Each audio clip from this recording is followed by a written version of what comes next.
Hey, Shane. Yeah, Spence? Weird question. Have you seen the movie Scream? No, but I have screamed a bunch. Do you want to hear? Yeah. Well, in regards to the movie, well,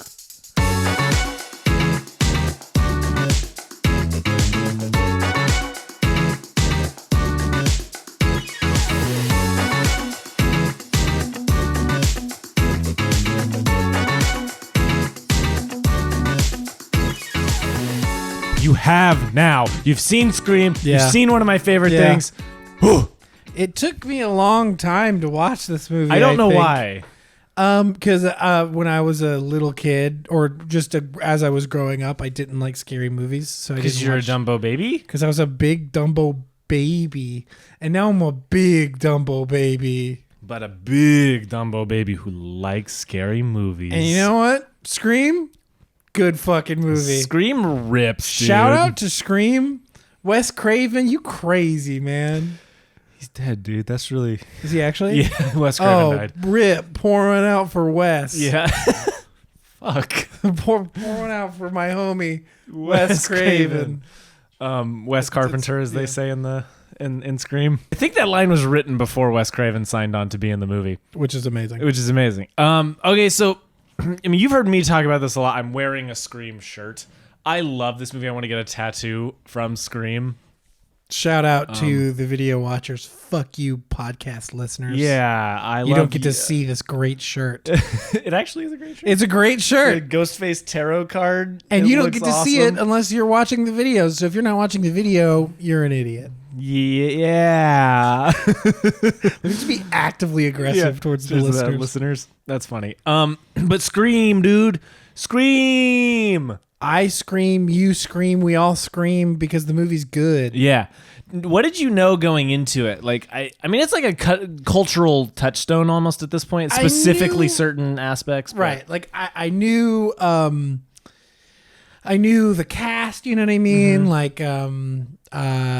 Courtney Cox, David Arquette, Matthew Lillard. Matthew Lillard, Nev Campbell. Nev Campbell, Nev Neve? Campbell. Nev. I've always Nev said Campbell. Nev. I don't actually know. I don't know either, so I'm just gonna be stupid. Nev Campbell, and of course, what's her name at the beginning of the movie?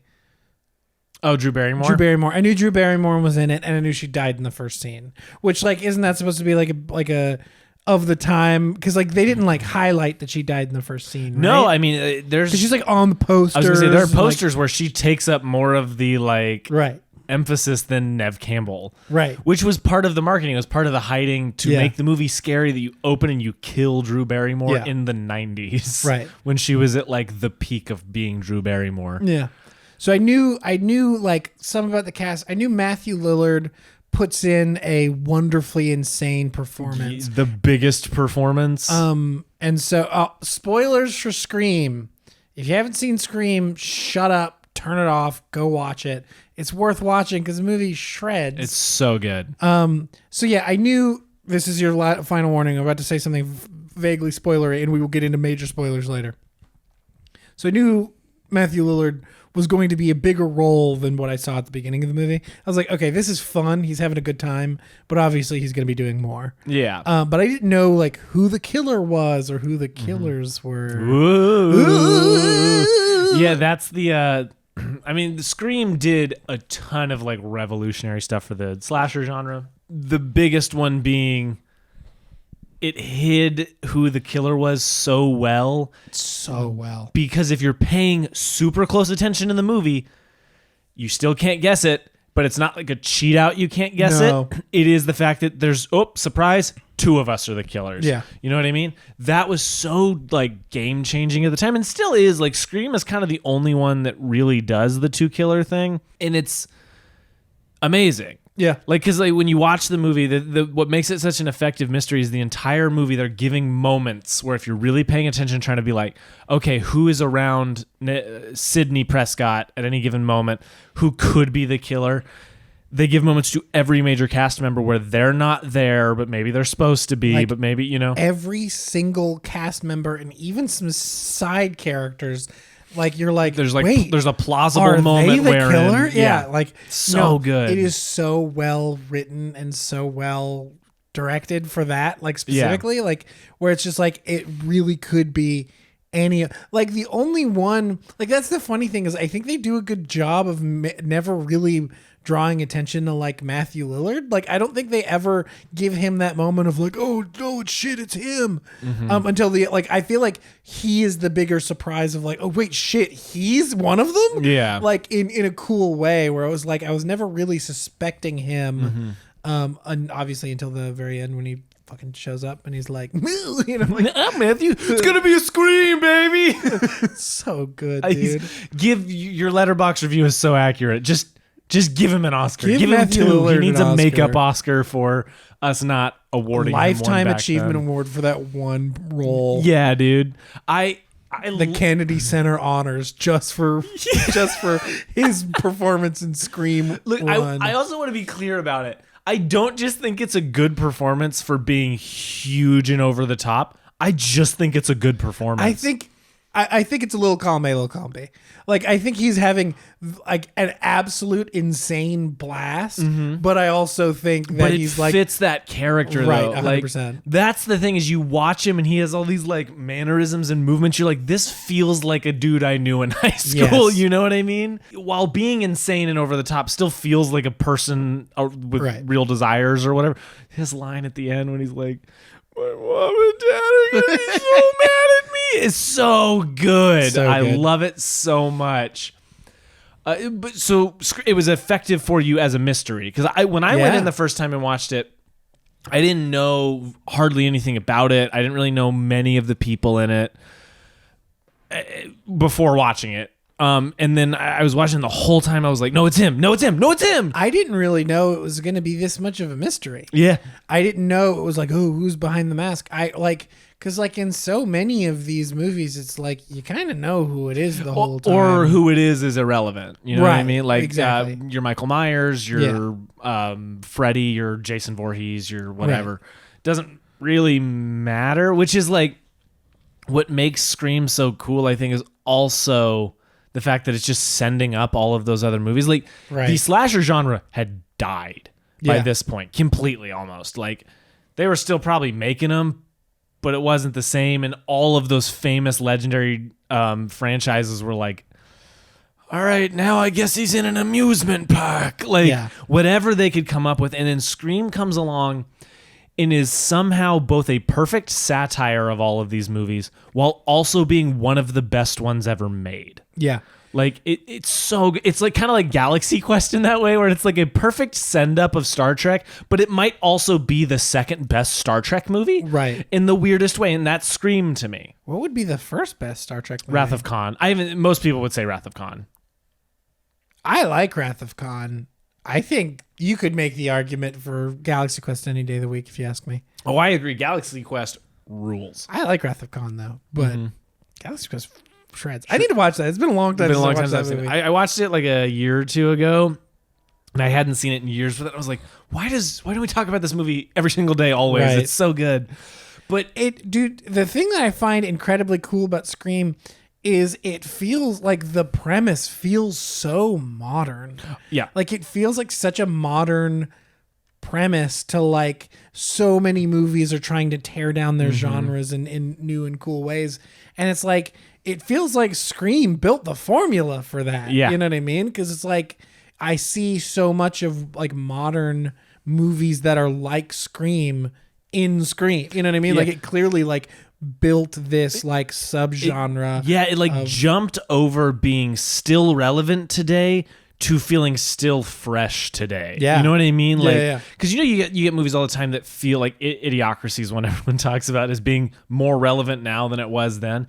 But Scream has found a way, like the original one somehow was so ahead of its time that it's like everyone has all of a sudden started doing this because Scream was so successful. Yeah. To the point that there was a lot of like Scream ripoffs coming very quickly, and some of them are quite good and some of them aren't. Yeah. But it's just fascinating. Like, What would be in that list of Scream ripoffs?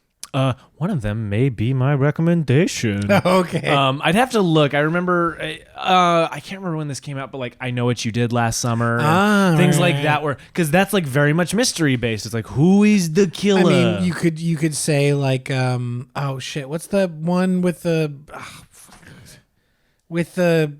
Driving Miss Daisy. no, the weird agency, the weird satanic agency that's put like slaughtering these kids for their gods. You know what I mean? Cabin in the Woods. Oh yeah, and that definitely came out. Like, no, I That's mean, very much after. yeah, but like, what I mean is like immediately, Right, after. okay, like got a it. year later, like the Scream ripoff movies would Got start it, coming got it, out. got it. Because that was like a full decade. But you are totally right about Cabin in the Woods, which is Yeah. another movie I desperately love. movie shreds.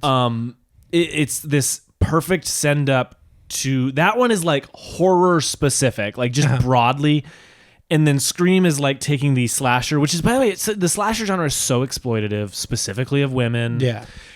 There's the whole scene where he's breaking down the rules of how to survive, Yeah. and by the way, all of those are true. Yeah. Like all of If you're a virgin, you're gonna die you're in gonna real live life. in real or life. that's what I meant to say. I'm dumb. Yes. No, but like the rules he's breaking down, he's like, you can't do this, you can't do this. If you say this, you'll die. It's like, at the times, these things has become so formulaic Yeah. that was just the truth. And Scream turns it around, all of them on its head, and then starts killing people that do it and letting people live. Like Sidney Prescott, she banged and still made it, man. Yeah. Like, that's a great little sequence where he's like, here's the obligatory tit shot, and then it cuts to her, but you don't see it, right? Like, Right. Nev Campbell. I love the sex positivity of this movie. Yeah. It's like, you're allowed to not be a virgin and still live. Yeah. Nev Campbell's Sidney Prescott is like maybe my favorite final girl outside of Arnold Schwarzenegger. From what? Predator? He's technically a final girl, That's dude. That's so a slasher funny. movie. That is so No, funny. I fully stand by that as a take, by the Yeah. way. But Nev Campbell's like my favorite final girl. She's a lot like Ready or Not, right? With Samara Weaving. Yeah. Samara Weaving's Grace, and that movie is like a great final girl. Yeah. And Samara Weaving is in Scream 6 too. So that's gonna rule when she definitely for sure takes on the Drew Barrymore role. Is that in like every movie? Yes and no. Interesting. Like it is and it isn't. Like there's kind of a. I don't remember 2 and 3 all that well because I don't particularly love 2 or 3. Yeah. But Scream 4 shreds and has a great like opening sequence. And then the new one has a good one that's kind of genre bendy. 5 has a good one that like plays with the form of it. Yeah. But that was something that kind of became a problem for Scream, which is the pitfall of being the movie that comments on the genre, I think. Because not many of movies that do that become franchises. Yeah. Right? Like I can't really think of another one that's like a commentary on something that got a franchise. Yeah. So when Scream 2 came out, they kind of I mean, you could say if you're talking about like a send up to the genre that isn't just a straight comedy, because you could argue that like Scary Movie, you know, yeah, like, that's an interesting, yeah. but they're also like anthology, And like they're very much just sending up specific movies, like playing right, with. exactly. But like the first one is a mix of like I Know What You Did Last Summer, Scream, all of those movies, and then like the third one of Scary Movies, like War of the Worlds. yeah, like War of the Worlds and Signs and all of it. Like they Yeah. pick a sect and just like do it. But Scream became a franchise, so we're gonna talk about it, but I should have said this up top. This is the beginning of a Scream trilogy. We're watching Scream and then Skrilogy. Scream with Scre- 3 R's. So this week is obviously Scream. We're talking about that. Scream. Scream. Next week we're talking about Scream 2 and Scream 3. Okay. Kind of the weird era of this where they were coming out too quickly. They just kept sending up the same stuff because horror hadn't really changed. Yeah. And then after that it'll be Scream 4 and Scream 5. Oh, sorry, not even Scream 5, just Scream. Just Scream. So this is also part of that thing. Scream 2022? Yes. Okay. So that's where it'll be. So if you want to watch ahead, watch Scream 2 and 3. We'll talk about that next week. And then 4 and 5. And then I'm sure we'll talk in some way about the new one because that's why I wanted to do it now versus like a Halloween special. Yeah. Now I'll finally be able to actually go and see Scream 6. I'm really excited to go with you, dude. Yeah. I the way they're marketing this new one, I feel like they really believe in it. I haven't watched any of the trailers. Okay, yeah, good. I also haven't watched. I don't think I saw any of the trailers for 5. But so you I know saw very little. You about saw the poster of that I showed you of it. It looks like Guess Who, but it's all the Yeah, screen. that's It's like super it's cool. so good. I didn't see any of the faces of any. No, of the people. that's fine. It's just the idea of that poster is I so know. relevant. Oh shit! What's his name? Quaid. Jack Quaid. I know Jack Quaid's in the new ones. That's all I know. And I love Jack Quaid. I love Jack Quaid. Shout out Jack Quaid. Nepo you baby. mean- to this. Nepo baby, but we still love you. He's a good one. Though. He's a good one. Anyway, so the first Scream. How was it as a horror movie for you? That's a good question. Was I scared? Mm-hmm. No, not really. Were you tense? Was the it tense? tension working? For sure. Okay, yeah. For sure. Because Scream, it flirts that line right of comedy and right. And actual horror. Like, I think the most scared I was watching it when I watched it was when Drew Barrymore's on the phone and he's like, "Because I want to know who I'm looking at." Yeah. Like that was one of those lines that like chilled me and I tensed up a lot and Right. I had like fear for the rest of the sequence. But was there anything like that for you, or was it mostly just like No, tension within sequences? I'll say this. I know Nev Campbell makes it out. I know, like, just based off of The fact that it's a my franchise. knowledge of the franchise. I knew Nev Campbell made it out. I knew Dewey made it out. I knew Courtney Cox's character made it out. So it's like there were a lot of characters that I knew. I'm gonna see you again. So it's like I was never really all that worried in terms of like just experiencing the movie. That being said, like they were effective tension-filled scenes. I didn't know how these characters were going to make it out. Yeah. But I was like, I thought that was well done from that aspect. Yeah. And it was very tense. And, those scenes And were- I'll were be well- curious how well-crafted. going forward how you feel about stuff because like this is this is definitely the quote unquote scariest one, you know. Interesting. But later on, more and more characters tend to die as they try to like mix it up. You know what I mean? Which is for good and bad in my opinion, and we'll talk about that. But so as a horror movie, it's not exactly because I agree with you. I don't think Scream is necessarily the scariest horror movie. Yeah.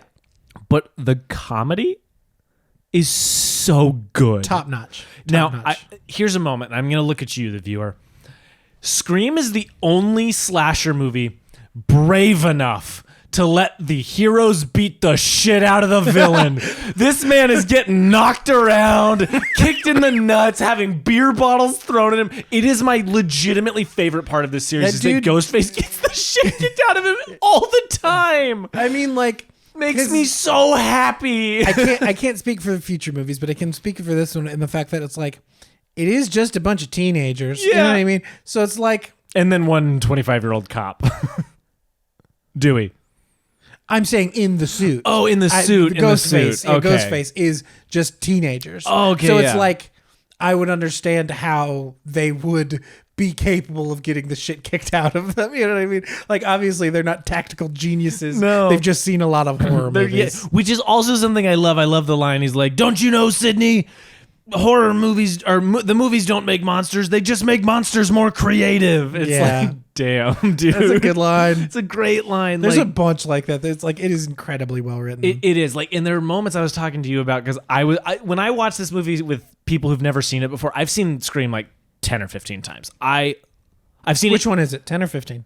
Pick Oh one. no! Oh no! Can't be both. I've seen it in theaters twice. Sick. How? It came out on Halloween, and then Fun. so I went and saw it. And then I also So I went and saw Scream then, and then it came out for like the 4K release, which was on an anniversary. So I took my sick. cousin to go see it. Nice. She had never seen it before, and I was like, "This movie rules, and you gotta watch it. Let's go." And I have no idea if she liked it or not. But I love that movie dearly. Were you surprised that I liked it as much as I do? I was. I'll be honest. Yeah. I knew you would enjoy it, and I Yeah. knew you would appreciate it. But I wasn't sure if you would like it. Fucking rules. My Fucking rules. my like hope for every movie I show you is that it makes most movies I show you. Some movies I show you for different reasons, other than like you enjoying more than I think the conversation, whatever. But most of the time when I show you a movie, I hope it makes your like physical media list. Oh yeah. Oh, Scream will definitely make and that was list. what I was going to ask you is it going to make it? Oh, 100%. Scream freaking shreds, dude. That It's was so that's rewatchable. fun. Like I knew a guy. I'll be interested to see if any of the other ones do. I'll be interested to see if it's a Fast Five. If there is one that will, it'll be Scream 4. Interesting. Okay. I can't wait. It's incredibly interesting to me that like the first one's great, the next two aren't, and then the fourth one randomly is great. And then like I've heard like good things about the fifth one. I don't think anybody's like blows anybody's hair back. I have very specific issues about the fifth one, like, and we'll talk about it. We'll talk about that when we get there. I have my issues with it. We're gonna splice that in and then just not talk about it later. I love that. But anyway, so something else I'm curious how you feel. How do you feel about how Scream looks? And I don't necessarily just mean as like pretty cinematography, but I mean visuals to tell a story, to, you know what I mean? Like, what is your take on kind of how the movie looks and the camera work and all that? I think I'd have to watch it again to really give you like a good strong take on it. I thought it looked really good. I thought it did some fun, cool camera movements, and some of those oneers are really cool. Right. I don't have a super strong take because I was more just focused on like the experience of watching it and just taking in the story more than I was on like many of the like technical aspects. Yeah. Something I love about it is its ability to establish geography. Yeah. So it's like it's never I couldn't draw you a map of the house or the property, but I'm never confused. I could get pretty darn close to that final house. Yeah, I could get pretty close, darn though, right? close. You know, because that's what I'm saying is it's like it gets you just everything you need to know to not ever be confused by what is happening. Yeah. Because some of these chase sequences get like, we're cutting over here to this happening here, and then there's a car, and the car's driving away, and the character's getting out of a window. And so, like, that kind of stuff, it gets pretty intricate. I could get really close. I'm, like, sitting here thinking about it. I think I could almost draw you at least of the first floor. Yeah. I think I could draw you. Okay, the first floor for sure. Because you get that main entryway, the kitchen's here, the living room's there. And then there's back behind the kitchen is where the garage door is. And it takes you into the garage. Yeah. And then there's that, like, other area where they're, like, fighting in. Yeah. And that other, like, kind of living space. And then, like, the main room that they're all hanging out watching TV. And then there's the staircase going upstairs. Yeah. It's like once you get upstairs, it gets a little fuzzy. Yeah. We only ever see one room up there. But you see a couple. You see the bedroom. She runs out and she goes into the like attic. I forgot about attic that, space or whatever it is, storage room. I don't know. But yeah, I think that is fascinating from a camera technical space. The other thing I love is there's a shot when you establish the school. And I looked at you and I went, did you notice anything about that? But the cool thing about, and I love that you didn't, right? Yeah. Because like you don't think about it, it just works. Yeah. But when you know what they did, it's like kind of lo-fi and cool. I don't know if I told you. You just said it was lo-fi and cool. You didn't tell me how. So it starts as this like shot up high and it cranes down kind of like this, you know what I mean? Doing like a downward angle, not just straight down.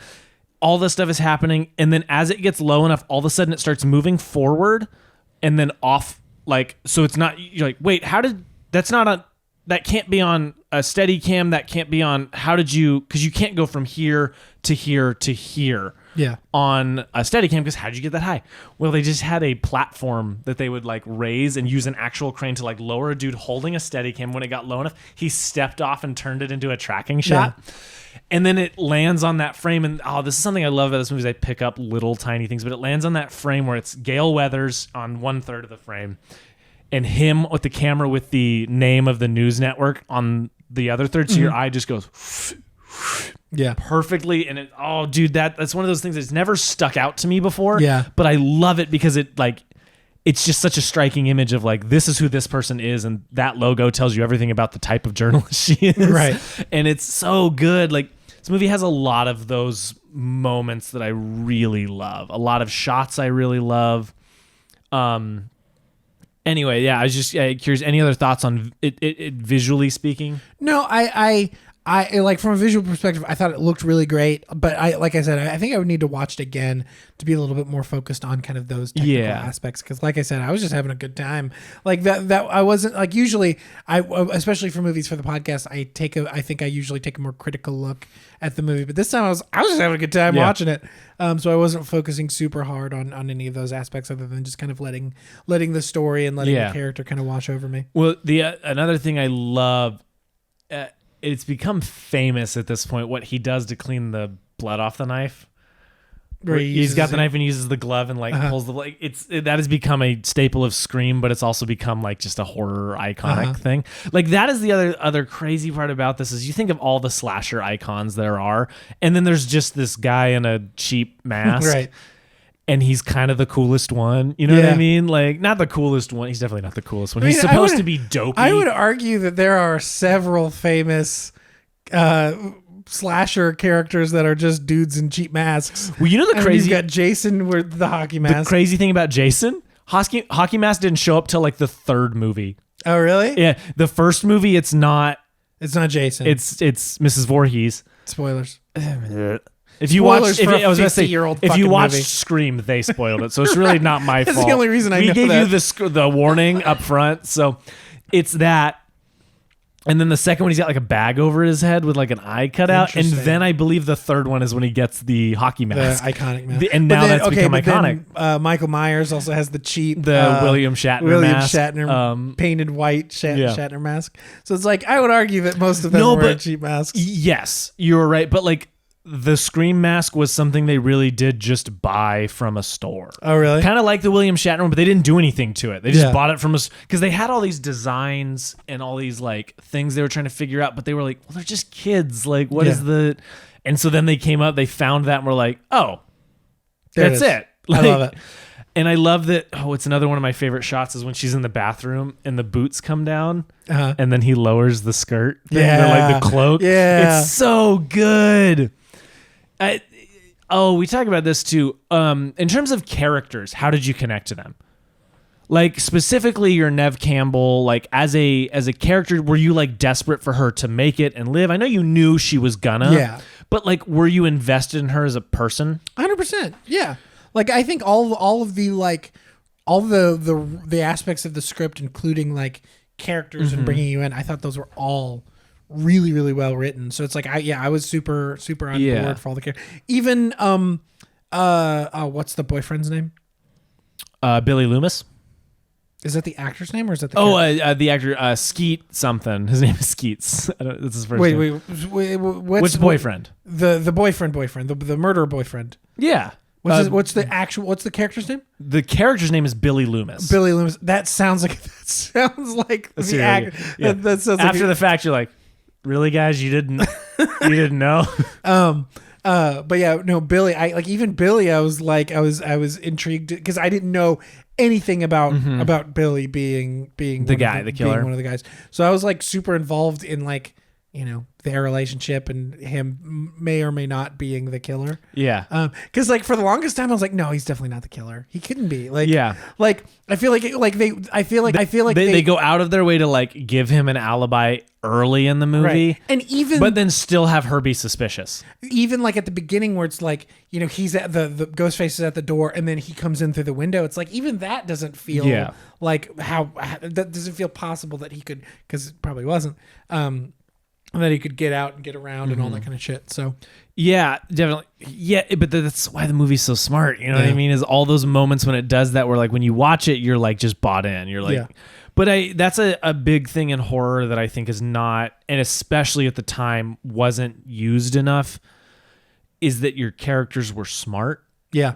You know what I mean? Normally, I'm rooting for the killer. I'm kind of like, get him, Jason, Freddy, cut him up. You know what I mean? Like, I don't get like the first Nightmare on Elm Street. I definitely care about the main character, but almost all of them past that, I'm like, I just kill them all. Like, I don't care. I'm here to watch Freddy do what Freddy does. But in this one, I want them to live, and I like that they make smart decisions, like the bathroom thing, and when she like closes the door and locks it, and then shoves her door shut so it You know what I mean? Like, yeah. they go out of their way to show that she's quick on her feet and she thinks things through. Yeah. Which makes me like her. Yeah. On top of her just having an interesting and fun personality as a character and being well written. They make me like her because I'm like, do the thing. You got to do the. Okay, you did the thing. Good. We're safe. You know what I mean? You're right. Like, it's so interesting. Lights Out is another one of those movies. Where like Lights Out, there's all these moments where you're like, y'all are so dumb, and then out of nowhere, a character will make a really smart decision. You're like, awesome. Like, I love that. And you know what else that does? That makes your movie scarier when the killer actually succeeds. Right, yeah. Because when that's what makes Predator such an effective slasher movie is the Predator is fighting these like commando guys who we saw in the first act take on an army. Yeah. And then they are all getting taken out left and right. So what makes that movie so effective and tense is that like they're not just kids in the woods. Yeah. All of these men are very capable of protecting themselves, but not against that thing. Right. And it's, Scream does that, but subverts it with them kicking the shit out of Ghostface all the time. Mm-hmm. But it's amazing. I love that. I think it's so cool. And it's what makes that whole sequence at the end so interesting is that like she has to outsmart people who are, yes, idiots. Yeah. But they planned all this and they got they're really clearly far. smart, but they're like smart for teenagers. You know what I mean? Yeah. But just like you said, like what's the line where it's like it didn't make us worse, it just made us more it didn't make creative. us evil, it just made monsters more creative or whatever the exact line is. I think that's really accurate. I think it's great. In terms of like moments, do you have a favorite, not a favorite, but like favorite moments, things that really stuck out to you while watching? You were just like, this is when you got hooked in, or this was a big moment I'm going to think about, stuff like that. Nothing in particular jumps to mind, in all honesty. Yeah. Oh, the freaking her friend getting killed in the garage door. That one's a wild one. That's the most like whoa that the first one gets. Right. Like I was bought in from the beginning, basically. Yeah. Like that whole first scene is so well crafted. And again, even then, I knew what was going to happen. I knew Drew Barrymore was going to die. But even then, I was just so well crafted that I was like, maybe she does get out. Like before she gets killed by the garage door. I love her line, and that line has become so famous. No, please don't kill me, Mr. Ghostface. I want to be in the sequel. Right. It's so brilliant. It's like so, there's so many like this isn't a movie. Yeah. It's like. Or Billy's line later, it's like, this is a movie, you just can't choose what genre you're in. And I was like, I actually really like that line. Yeah. I love when they're in the video store and Matthew Lillard makes a joke and he's always like this. And then he's like, well, now that Billy might be a killer, Randy asks, who I love Randy. Yeah. He's the movie nerd. He's the guy that like is like theorizing about all of it. But he's like, well, now that, Billy is this, do you think Sid would ever go out with me? And Matthew Lillard goes, no, not at all. He just gets completely serious for like 1 second. Yeah. Matthew Lillard is so good in this movie. This one's for you, Matthew. This one's for you, Matthew Pour Lillard. one out for Matthew Lillard. Not because you're dead, but just because we love you, Shaggy. Because we love you, Shaggy. So yeah, in terms of writing, it's best on-screen Shaggy of all time. Best Shaggy of all time. He's Arguably. so good at being Shaggy. He voiced him and then played him in live action. Right. Which is awesome. But yeah, in terms of like writing, this movie is both brilliant and funny, but it does the thing it has to do, which is be memorable. Yeah. And you have memorable characters saying memorable things in memorable locations. It's very cinematic. Yeah. In a way that I feel like sometimes you churn out a horror movie and it's like you watch Barbarian. Barbarian is cinematic as hell. Yeah. You know what I mean? It's memorable because of that. Yeah. Ready or Not, cinematic as hell.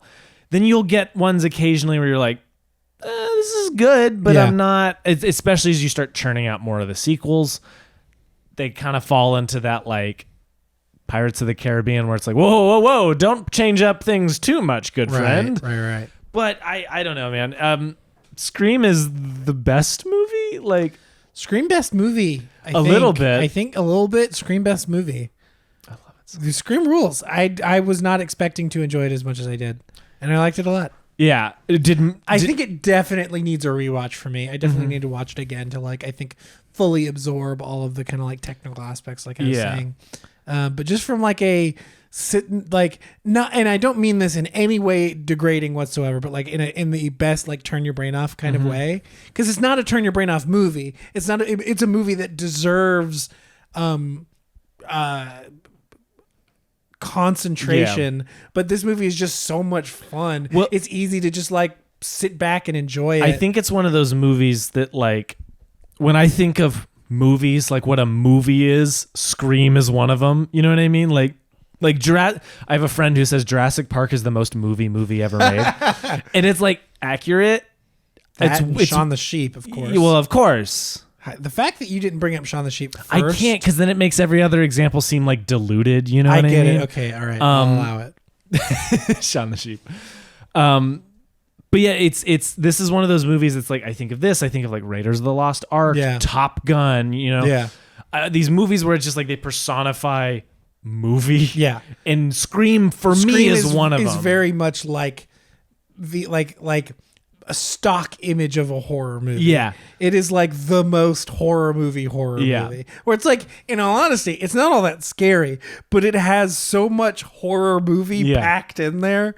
It's like, so good. If you were the main suspect in a murder investigation, would you be standing in the horror section? Also, good. Shout out to what's his name? The Fonz. What's his name? Henry Winkler. Henry Winkler. He has such a small role in this, but he is so fucking good. I love where he pulls out the scissors and he's like threatening them. So fucking good. When your whole sick generation, right? He's very good. It's the line when they find out he's dead and they're like, he's hanging from the goalpost of the football field. Let's go over there before they pry him down. Like it's so the good. Littlest pause to give him before you're like, wait, all of you are sick. Fuck. I love this movie desperately, dude. Like, I've seen it, like I said, like 10 or 15 times. Couldn't give you an exact number.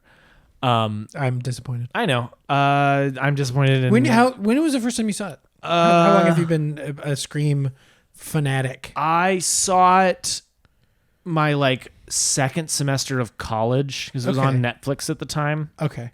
And was this pre-Letterboxd? Yes. Okay. When I think I saw it like 2 or 3 times before Letterboxd. Okay. Because then I would love to see your current Letterboxd stat for how many times you've watched it. Let's put it this way. I think in 2021 I watched it like 4 times. Jeez. Maybe not. I've watched it a lot. It's on my list of like most rewatched. It's pretty high. Yeah. Because I watch it constantly. I love this movie. It's one of the few movies I'm gonna need a figure on that. I'm gonna need a real. We'll look it up later. Because I fucking love that movie. Again, the most movie. You know what I mean? Yeah. But I'm super super excited to jump into the next ones as comparison because I've seen Scream 1 a ton. I've seen Scream 4 twice, and I've seen 2, 3, and 5 once each. Interesting. Okay. I own them all. Yeah. But it's the first one and the fourth one that have just stuck out to me so much. I'm curious how your experience will be. Are the second and third, are they still like fun? You know what I mean? Yeah. Still an enjoyable time. It's just not like... I told my buddy who's also super into these, I told him I was showing these to you for the first time, and he just responded, I can't wait to hear what he thinks of 3. I imagine it'll be, do I still like these movies? I was like, damn it. Damn. So Burn. That'll be an interesting little venture. But before we do all that, lessons. Is there anything that stuck out to you in particular about it?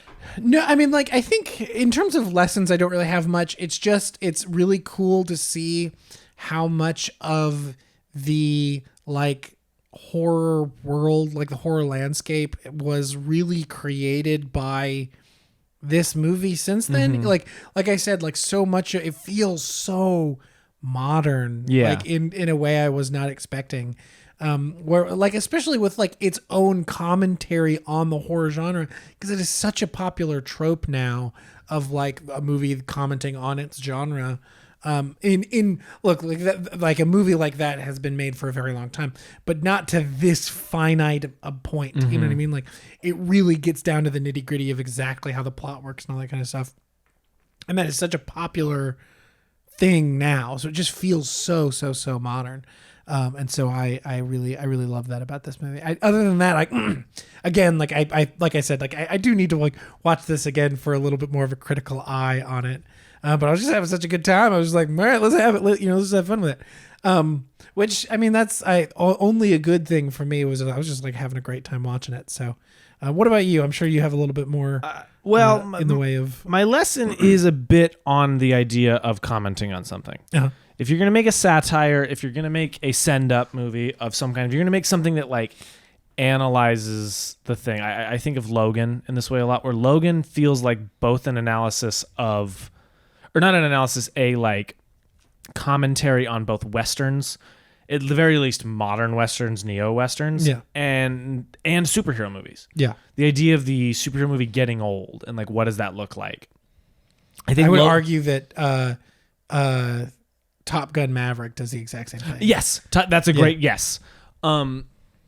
Movies like that, like Scream, Yeah. is the one that I think of the most, and the reason I think of it is because I have things I want to do. I have things that are like, I have this one idea that's like a superhero thing, but it's very much like about superhero things. Mm-hmm. You know what I mean? In the most like love lettery way, Yeah. but not necessarily in the like kindest way. Like Yeah. I comment on it, I look at it, and I really evaluate it, and that's something I'm really passionate about, or I really want to do, but I can't do that for every genre. Yeah. The lesson for me from Scream is if you're gonna do this and it's not gonna come across as pandery or like talking down to its Yeah. audience, you have to know the genre you're messing with Yeah. and love it desperately. Right. I agree with that wholeheartedly. The second one is maybe the most important part. Because when you're if the people who made Scream were mean spirited about it, if Wes Craven's a horror icon, so of course he wouldn't be. But yeah. if they were mean spirited about this, I wouldn't like it. Yeah. I like that it clearly loves that it's commenting on the horror genre, while also being just a great entry in the genre. Right. Like that is so important to me, and it's something I definitely like think about, and I've seen go wrong so many times. Right.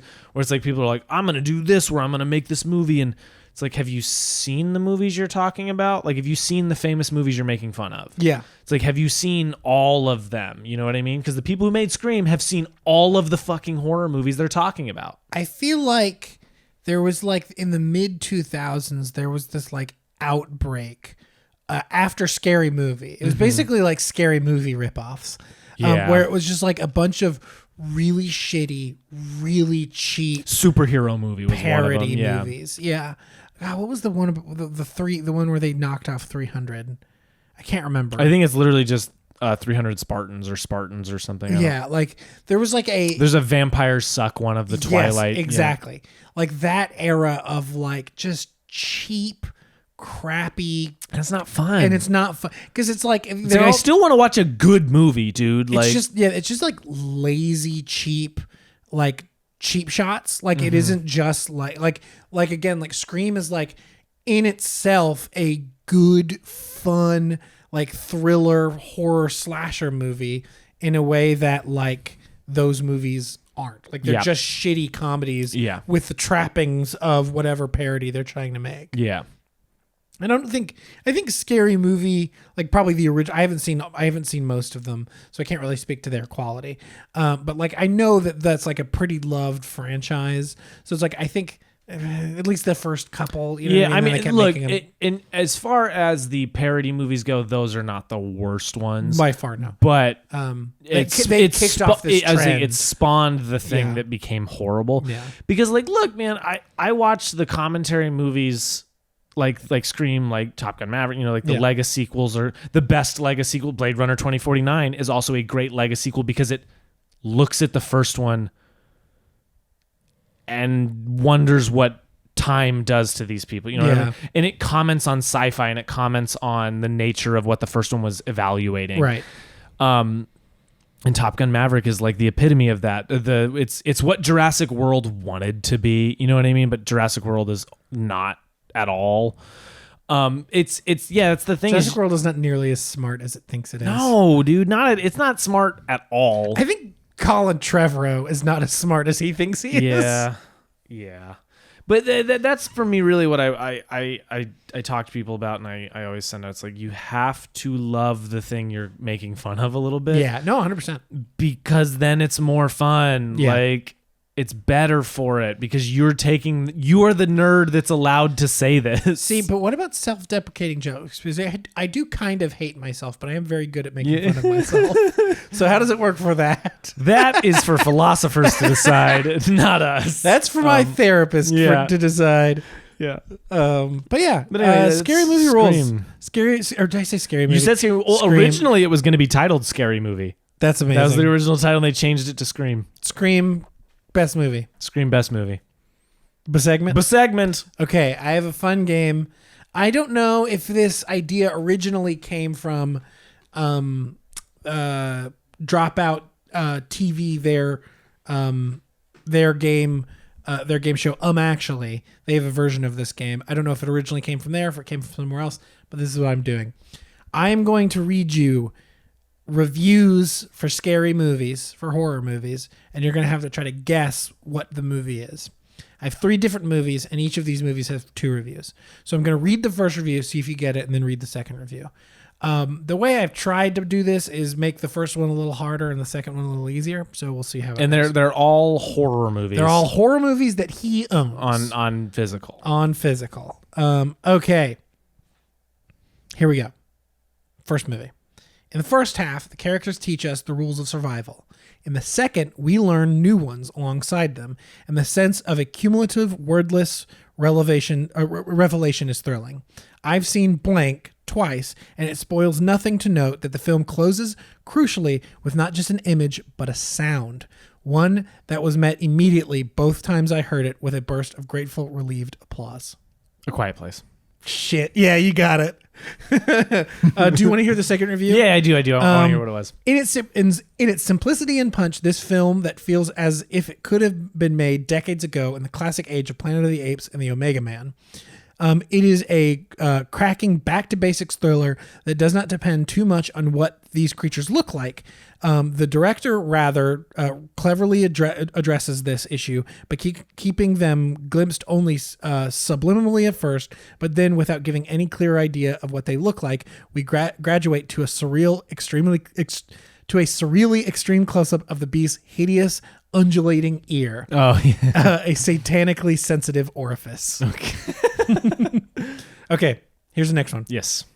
This delirious psych out of a horror film is a candy-colored ghouls gone wild nightmare that treats every shock as a joke, or at least as an invitation to crack up at your own gullibility. The director, like Roman Polanski in his classic Repulsion, 1965, surrounds a comedy blonde lass, or a comely blonde lass with demons that seem to be erupting right out of her head. He gets into our heads too. He scares the unholy living bejesus out of you. The director's operating model is the Funhouse with its Jack-in-the-Box terrors, but he doesn't just toy with the audience. He plays with it like a maestro. He orchestrates a tongue-in-cheek symphony of fear.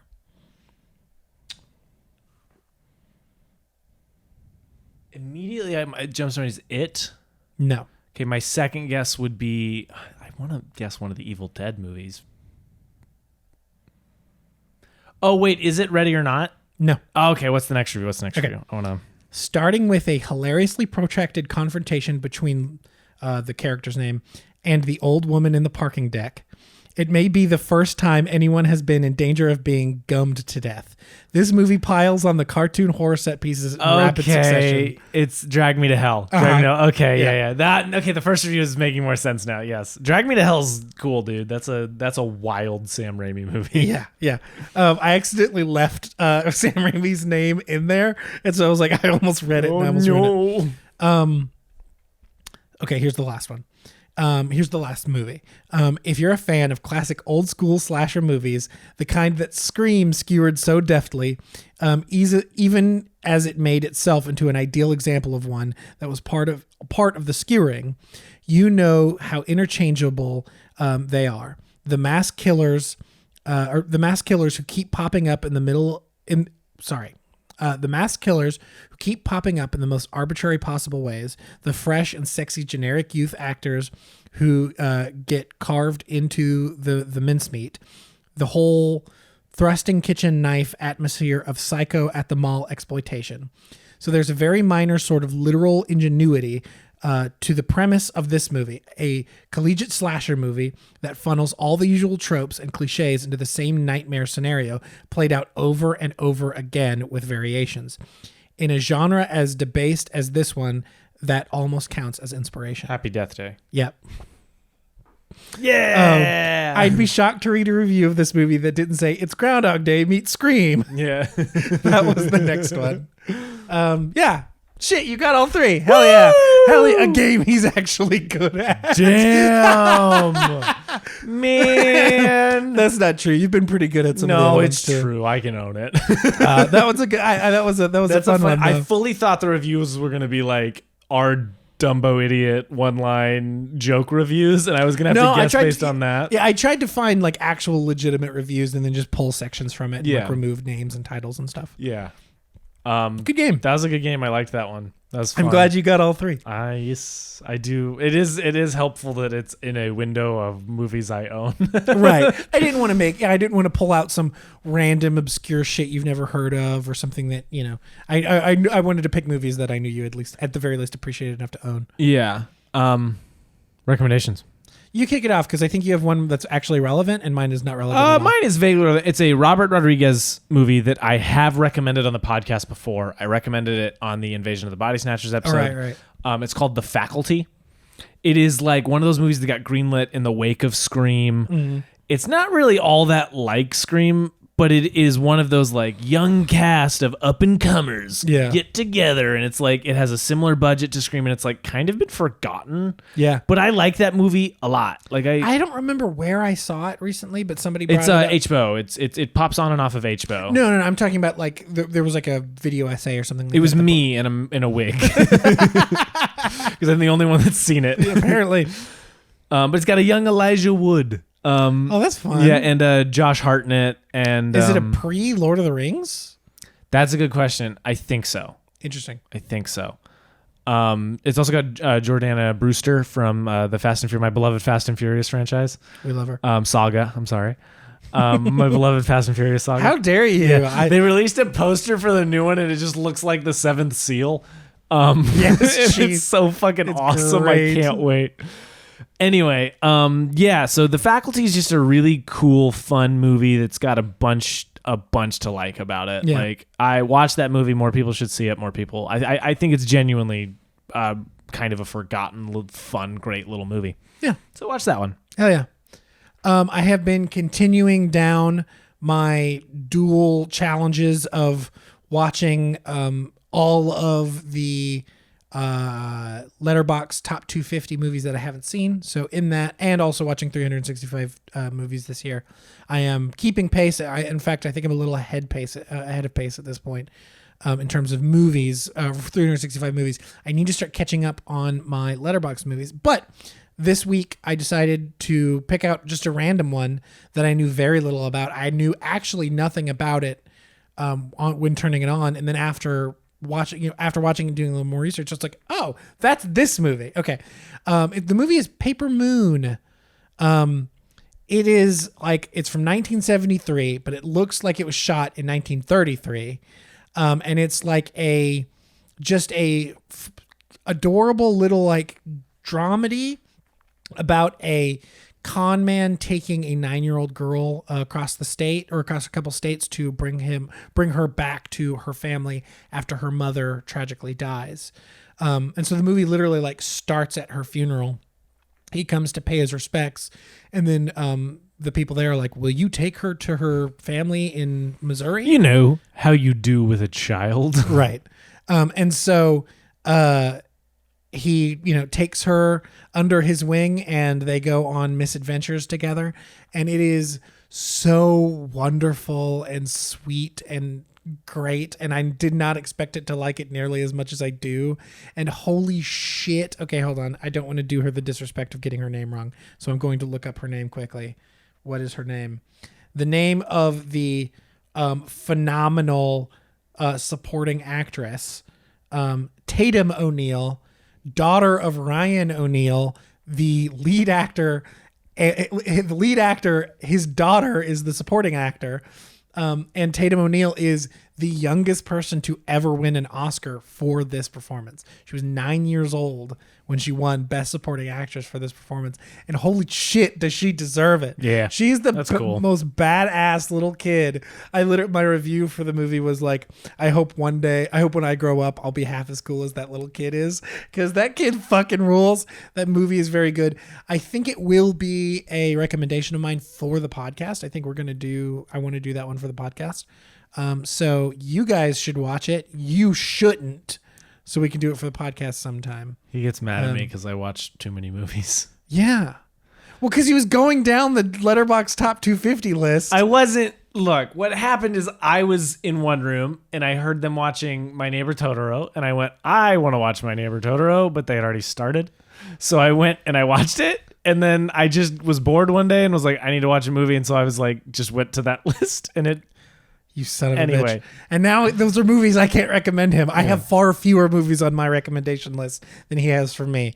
And so I've seen a lot of movies. He's seen a lot of movies. And and that's the thing is like a lot of the movies on my list aren't like the best movies ever or movies that I'm like super excited to show you. A lot of them are just movies you haven't seen that I have. So I'm trying to fill up that queue with really, really great movies. That's my bad, dude. Yeah, it is your bad. But anyway. Paper Moon, great movie. I was not expecting to enjoy it as much as I did. That movie absolutely rules. Well, so y'all should watch it, but you shouldn't. Yeah. Well, look, on that note, I'm excited to see it whenever you decide to show me. You should watch it. You should watch The Faculty, and you most definitely should watch Scream. If you haven't, and you're already at this point, what the hell's wrong with you? But anyway, you've got some stuff to watch, so go do that. Or, I don't know. Live your life. Wait. Or